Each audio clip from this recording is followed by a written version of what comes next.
जय श्री महाकाल, जय श्री महाकाल। दोस्तों, आप सभी का आपके चैनल डॉक्टर ओम चो में बहुत बहुत स्वागत है, आभार है। यदि आपने हमारे इस चैनल को अब तक सब्सक्राइब नहीं किया है तो प्लीज़ दोस्तों इस चैनल को ज़रूर सब्सक्राइब करें और हमें सपोर्ट करें, क्योंकि आपके सपोर्ट के बिना हम कुछ भी नहीं है। दोस्तों, इस वीडियो में हम बात करने वाले हैं तुला राशि के जातकों को डर से कैसे मुक्ति पाए, डर से कैसे आज़ाद हो पाएँ और डर से कैसे वो बाहर निकल पाएँ। डर का सीधा सा मतलब है, डर और डिप्रेशन दोनों एक दूसरे के पूरक हैं। अगर आपको डिप्रेशन है तो डर है, ये बात आप बिल्कुल समझ लीजिएगा। तो सबसे पहली बात आपसे निवेदन करना चाहता हूँ कि यदि आप नए व्यूअर हो, चैनल को पहली बार देख रहे हैं तो चैनल में नीचे सब्सक्राइब रेड बटन दिखाई दे रही होगी, उसे दबाएं और चैनल को सब्सक्राइब कर लें। देखिए दोस्तों, कई बार हमें ऐसा लगता है कि हम डिप्रेशन का शिकार हो चुके हैं, हमें मन नहीं लगता, बहुत सी पीड़ाएं हो जाती है और डर मन में होता है, हम कैसे कर पाएंगे। और डर आदमी का सबसे बड़ा दुश्मन होता है। डर का सबसे पहला रीज़न है दिमाग का खाली होना। अगर आपका मस्तिष्क खाली है, कोई काम आप नहीं कर रहे तो डर आपके अंदर पनपेगा और बहुत सारी परेशानियों को अपने साथ लेकर आता है। दूसरे नंबर पर डर और डिप्रेशन का है आपकी असफलताएं।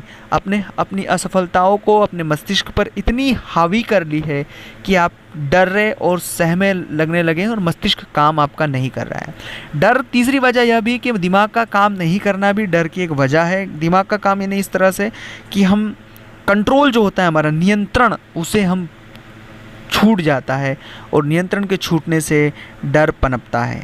दोस्तों, बहुत से रीज़न होते हैं। आप स्टेज पर बोलने से डरते हैं, किसी के सामने बोलने से डरते हैं, इंटरव्यू देने से डरते हैं, आप बहुत हिचकते हैं, हेजिटेशन है, बहुत सी समस्या है, ये डर की समस्याएं हैं।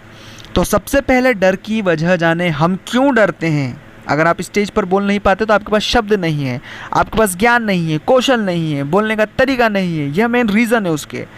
आपको सब कुछ आता है लेकिन आप जो जानते हैं वहाँ पे जाकर भूल जाते हैं, एकदम ब्लैंक हो जाते हैं।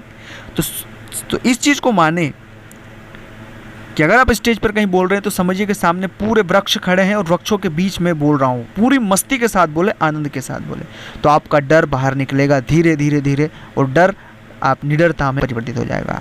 ये तो मेन बेसिक उदाहरण था, लेकिन जीवन में कई डर होते हैं। उन डरों के लिए आप उसका वजह को तलाशें, डर क्यों है, डर की वजह क्या है, उसका उपचार क्या है, उसका हल क्या है, उसके लिए हम पूरी कोशिश करें दोस्तों। तीसरी बात, ईश्वर पर विश्वास और खुद पर विश्वास। जब तक आपको ईश्वर पर विश्वास नहीं होगा तब तक आपको खुद पर विश्वास करना मुश्किल ही नहीं, नामुमकिन है। तो खुद पर भरोसा करने से पहले ईश्वर पर पूर्ण भरोसा करें।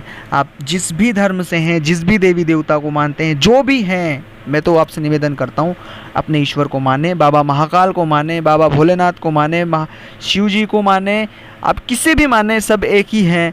हनुमान जी को माने, राम जी को माने, विष्णु जी को माने, कृष्ण को माने, श्री राम को माने, लेकिन माने ज़रूर दोस्तों। पूर्ण आस्थावादी रहें। सकारात्मकता चौथा गुण है जो डर को हमेशा, डर जिससे डरता है वो पॉजिटिव अप्रोच, सकारात्मकता एक ऐसा माहौल है कि दुनिया में किसी भी डर को दूर दूर तक भगा सकता है और डर आपके पास कभी नहीं भटकेगा, क्योंकि आप पॉजिटिव हैं, मस्ती में, आनंद में हैं। ठीक है दोस्तों, ये तो बेसिक चीज़ें थी जिन्हें अगर आप सही करते हैं तो आप बिल्कुल डर से बाहर आएंगे। और मंत्र में अगर आपको डर लगता है तो त्रयंबकम यजामहे है, महामृत्युंजय का जाप करें, वो भी डर से बाहर निकलने में बहुत उपयोगी है। वीडियो अच्छा लगा हो तो कमेंट्स बॉक्स में जय श्री महाकाल लिखें, वीडियो को लाइक करिएगा, वीडियो को शेयर करेगा और चैनल को सब्सक्राइब करें। जय श्री महाकाल।